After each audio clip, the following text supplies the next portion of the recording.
Toughest exam है India का, UPSC, UPS उसकी 2.5 लाख की फीस को हम 7,500 में कर दिए। और सेम बहुत बढ़िया, वेरी गुड। बहुत अच्छे। और इंडिया के सबसे बेस्ट टीचर के साथ जो भी हैं वो अपने सब्जेक्ट में उससे बेस्ट इंडिया में कोई नहीं। और इतना के बावजूद ऐसे हम लोग को लगता होगा 7,500 बहुत कम है। एक लड़की ने कहा कि सर शाम वाले बैच को ना मॉर्निंग में कर दीजिए। हम कहे बाबू तो इतना सबके इंडिविजुअल से तो बैच ट्रांसफर नहीं, तो क्या प्रॉब्लम है? उसने कहा ना शाम में हमको दूसरे के यहाँ बर्तन मांजने जाना होता है। तो हम लोग को लगता है कि जितना ये तकलीफ इससे कई गुना जाते हैं। और कई बार तो ऐसा लगता है कि वो भी ना ले। एक लड़का बेचारा नदी से बालू निकालता था और वो बालू को भरता था, फिर नाव बालू को किनारे लेके बेचती थी और वो बालू भरता था, उससे मेरी फीस ले आया। हमारा हाथ कांप गया, हम कैसे फीस ले लेंगे यहाँ पर? बहुत बढ़िया। उसी दिन हमने ये प्रण लिया था कि भारत का कोई भी बच्चा उसके सफलता में पैसा उसकी बाधा नहीं बनेगी, चाहे उसको जितना भी पढ़ना रहे यहाँ पर। क्या बात। और अर्चना जी, मैं इनके बारे में एक बात, खान सर आपके बारे में मैं एक बात कहना चाहता हूँ। इनका जो स्टार्टअप है ये बूटस्ट्रैप्ड है। अच्छा, मैं साधारण भाषा में बता देता हूँ, ये सेल्फ फंडेड है। इन्होंने अभी तक किसी और से पैसा नहीं लिया है। ये इन्वेस्टर के पैसे से नहीं, इन्होंने खुद इसको बिल्ड किया है। और बल्कि इतना स्ट्रॉन्ग स्टार्टअप है ये कि मैं कहूंगा कि अगर इन्वेस्टर्स को इन्वेस्ट करना हो तो मैं इंडोर्स करता हूँ ऐसे स्टार्टअप्स को।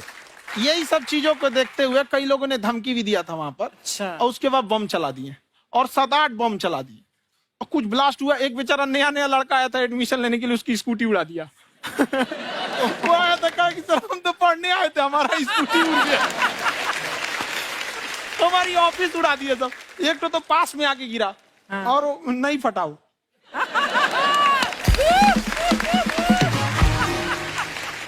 बाद में बहुत सारे लोग धमकियां दिए, लेकिन कहते हैं ना सूरज कितना भी तेज चमक ले समंदर नहीं सुखा सकता। वाह वाह वाह, क्या बात है। मैम एक्चुअली ये फीस कम करने का एक और रीजन है। 2.5 लाख 3 लाख की जो फीस में सब लोग पढ़ाई एफोर्ड नहीं कर पाते। इसलिए वो कुछ ही लोग एफोर्ड कर पाते हैं, तो उनका मेंटल लेवल तो बहुत ऊपर चला जाता है। लेकिन एक पूरे देश का मेंटल लेवल थोड़ा सा स्टेबल नहीं हो पाता। तो जब फीस कम रहेगी तो हर वो लड़का तैयारी करने के लिए आगे आएगा जिसका सपना है देश के लिए कुछ करने का। सीटें लिमिटेड हैं, उन्हें को मिलेगी, लेकिन जिन्हें नहीं मिलेगी उसे मिलेगा देश का एक जिम्मेदार नागरिक। तो इस देश को बदलना। क्या बात है। हम लोग विश्व गुरु कहे जाते थे, क्यों? क्योंकि दुनिया से लोग हमारे यहाँ पढ़ने आए थे। चाइना से ह्वेनसांग आया, फायान आया, आज कोई नहीं आता है। हम लोग का उद्देश्य एक समय आएगा जो फिर आएंगे यहाँ पढ़ने के लिए। क्या बात है। पर आप देखो अर्चना जी, सबसे ज्यादा आईपीएस आईएएस बिहार से निकलते हैं। आप देखो पढ़ाई लिखाई में पॉलिटिशियन बहुत बड़े बड़े निकले हैं। तो ऐसा नहीं है, हर जगह ऑप्शन भी नहीं है वहाँ पे, इंडस्ट्री नहीं है, खेती करेगा तो कोई खास वो नहीं रहे।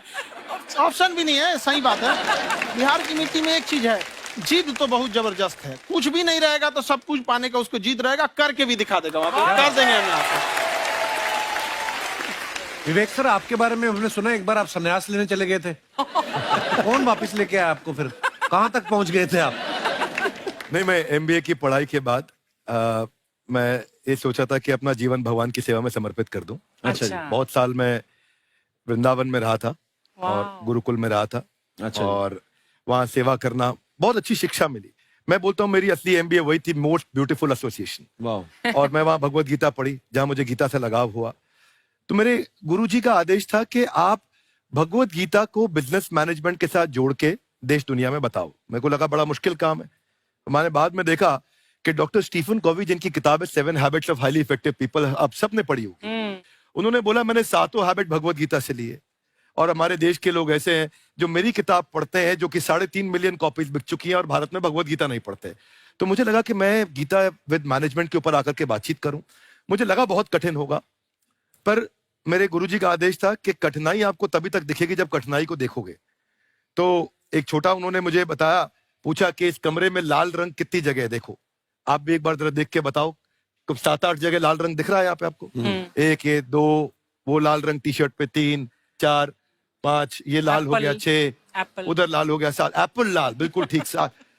पर जब आप लाल रंग ढूंढ रहे थे तो क्या आपको हरा रंग दिख रहा था? Yes no?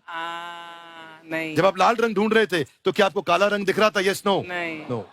जिंदगी भी ऐसी है, जो ढूंढोगे वही मिलेगा, बाकी कुछ नहीं मिलेगा।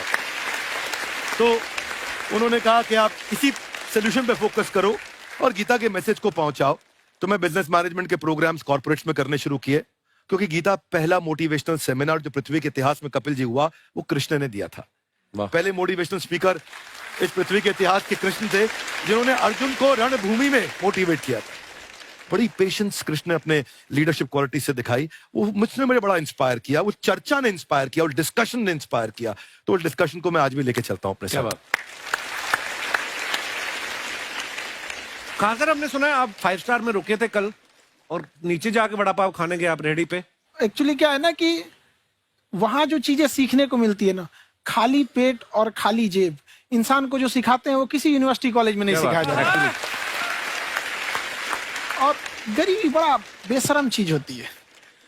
तो कहते हैं कि मौत भी तू जल्दी आया कर गरीब के घर में, कफन का पैसा भी खर्च होता है दवाइयां खरीदते खरीदते। हाय हाय हाय, क्या बात है। और खान सर की खासियत ये है कि जिसको तो पढ़ना है, जिसको एजुकेशन चाहिए, वो तो इनका वीडियो देखते हैं, लेकिन वैसे भी कई लोग, जैसे अर्चना जी बात करी थी, कहती मैंने जब देखना शुरू किया तो मैंने बैक टू बैक इतने सारे वीडियोस देखे, क्योंकि आपका जो तरीका जो बोलने में, एक तो इनकी जो टोन है पढ़ाने में, और साथ साथ में जो ह्यूमर आता रहता है, तो उसकी वजह से और भी इंटरेस्टिंग हो जाते हैं आपके वीडियो। शुरुआत में हम लोग जब स्टूडेंट लाइफ में थे, या हम कई स्टूडेंट को भी देखते हैं, वो बेचारे जब थक जाते हैं तो आपका शो देखने लगते हैं।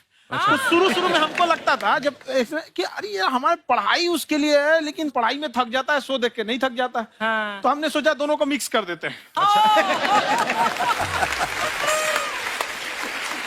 तो हमने उसको, और आज आपको पता नहीं हमने भी यही किया है। मिक्स करने। हमारे एजुकेशन सिस्टम में 2 कमी है। हाँ। एक एजुकेशन की, दूसरा सिस्टम की। आप पटना से हैं ना? हाँ। हमें भी पटना पसंद है। हाँ। बस कोई पटाने वाला चाहिए। नहीं, मजाक नहीं कर रहे हैं। आपका जो चैनल है, हम दिन में 10 बार आपके चैनल को सब्सक्राइब करते हैं। अरे हाँ, और बेल आइकन तो हम इतना जोर से दबाते हैं कि बाकी यूट्यूब वाले बाहर निकल के देखते हैं कि ये कौन है जिसने इनका चैनल इतना जोर से दबा दिया बेल आइकन। बुढ़िया, तो ये शर्म नहीं आती है? आते ही फ्लर्ट शुरू कर दिया ना तूने। तो जाते हुए करते हैं क्या? विवेक जी नमस्ते। आपसे एक काम था छोटा सा, कर देंगे आप? ये क्यों करेंगे? नहीं, गुरुजी हमेशा अपने वीडियो में कहते हैं कि विवेक से काम लो, विवेक से काम लो। विवेक मतलब दिमाग से काम लो आप। हाँ, तो विवेक जी अपने दिमाग से ही काम लेंगे। बहुत दिमाग है उनके पास। ये देखिए, जो आदमी, आपको मैं बताइए, जो आदमी बिना फिल्म किए कपिल शर्मा शो में आ गया, कितना दिमाग होगा उसके पास। लेकिन एक बात है जिसकी वजह से हम आप तीनों से नाराज हैं। क्यों? क्या बात? हर चीज में मोटिवेट मोटिवेट मोटिवेट क्या होता है? सच कह रहा है, जब भी ये शब्द सुनते हैं हमें लगता है कोई हमें चिढ़ा रहा है। बदल दीजिए ना, खाली मोटिवेट बोलना ही क्यों जरूरी है? कुछ और कीजिए। रोटी वेट, छोटी वेट, पतली वेट, कुछ भी बोलिए, मोटिवेट हटाइए। तो गुड़िया, तू भी एक्सरसाइज किया कर ना, देख डॉक्टर साहब ने कितना वजन कम किया है, तू भी कर ले। ठीक है, फिर मोटिवेट से ही चला लेंगे। लेकिन मोटिवेशन कोई बुरा बात नहीं है। हमारे दादाजी भी वैसे बहुत मोटिवेट करते थे। हाँ, एक बार तो तालाब में डूब रहे थे हमारे दादाजी। हाँ। हमारे पास रस्सी भी था, ट्यूब भी था, फिर भी हम अपने दादाजी को बचा नहीं पाए। क्यों? क्योंकि हमने उनकी ओर तिनका फेंका ना, वही कहते थे डूबते को तिनका का सहारा काफी। नहीं लगा सहारा, दादाजी बुड़बुड़ बुड़बुड़ बुड़बुड़। गुड़िया, तू क्या करने आई इधर? अरे हाँ, हम क्या करने आए हैं, एक पूछना था सर, खान सर।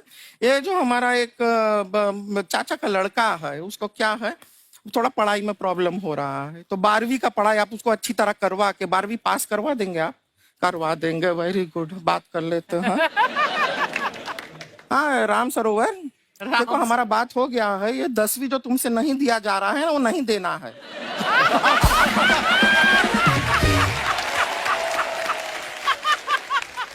टेंशन नहीं है, 10वीं का खान सर से बात हुआ, ये सीधा 12वीं पढ़ा के पास कर देंगे। अरे ऐसे नहीं होता, पहले 10वीं पास करनी पड़ेगी, फिर 12वीं होगी ना। ऐसा कोई जरूरी नहीं है ये सीक्वेंस। हमारे मौसा जी थे, उनसे ना 10वीं हुई ना 12वीं हुई, अभी 3 दिन पहले सीधा उनकी 13वीं हुई। एक्चुअली क्या है, पढ़ाई लिखाई का हमको बहुत ज्यादा नॉलेज है नहीं। गांव में पढ़े हैं ना सर। स्कूल कहाँ होते थे अर्चना जी, गांव में स्कूल नहीं था, पेड़ के नीचे पढ़ते थे हम। यहाँ तक कि हमारे पास ब्लैक बोर्ड भी नहीं था। हमारे मोहल्ले की जो भैंसिया थी उसको खड़ा करके टीचर उसके ऊपर लिख के पढ़ाती थी। मजाक नहीं कर रहे हैं। और आप तो समझ रहे हैं, अभी ब्लैक बोर्ड की एक अटैच डस्टर था बैक बोर्ड का, समझ रहे हैं ऐसा, वो पीछे से आता था, लिखा हुआ मिटाता था और चला जाता था। ये तो कुछ भी नहीं है। एक बार क्या हुआ, हमारा स्कूल शुरू हुआ, शुरू होते ही 2 महीने के लिए छुट्टियां हो गई। क्यों? ब्लैक बोर्ड ने बछड़ा दिया था ना।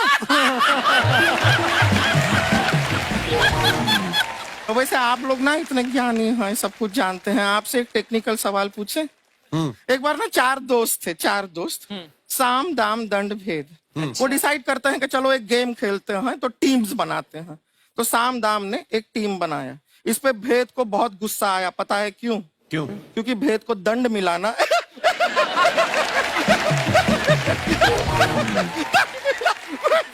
ये सिर्फ हंसती नहीं है सर, थोड़ा सा पेट्रोल पिला दो स्टार्ट भी हो जाती है। इतना है कि और भी बता दीजिए, जब हम बीमार होते हैं हम डॉक्टर के पास नहीं मैकेनिक के पास जाते हैं, और डिटेल दे दीजिए। ऐसा कुछ नहीं है सर, ये बोलते हैं खाली। लेकिन अभी एक रिक्वेस्ट था सर, हमारा एक भाई है, पुरुषोत्तम नाम है उसका, वो गांव से आया हुआ है। आप लोग थोड़ा उससे सब बातचीत करेंगे, थोड़ा उसको प्रोत्साहन देंगे। और शर्मा जी, आपसे भी एक रिक्वेस्ट था, आपसे हमने कभी कुछ मांगा नहीं है। पुरुषोत्तम आएगा ना, एक बार बस उससे कह दीजिएगा, पुरुषोत्तम तुम कितने हैंडसम हो। मैंने देखा ही नहीं अभी तक। तो देख के बस बोल दीजिएगा तुम ठीक है। कितने हैंडसम हो, ऐसा बोल दीजिएगा प्लीज। ठीक है। हम बुला लेते हैं पुरुषोत्तम।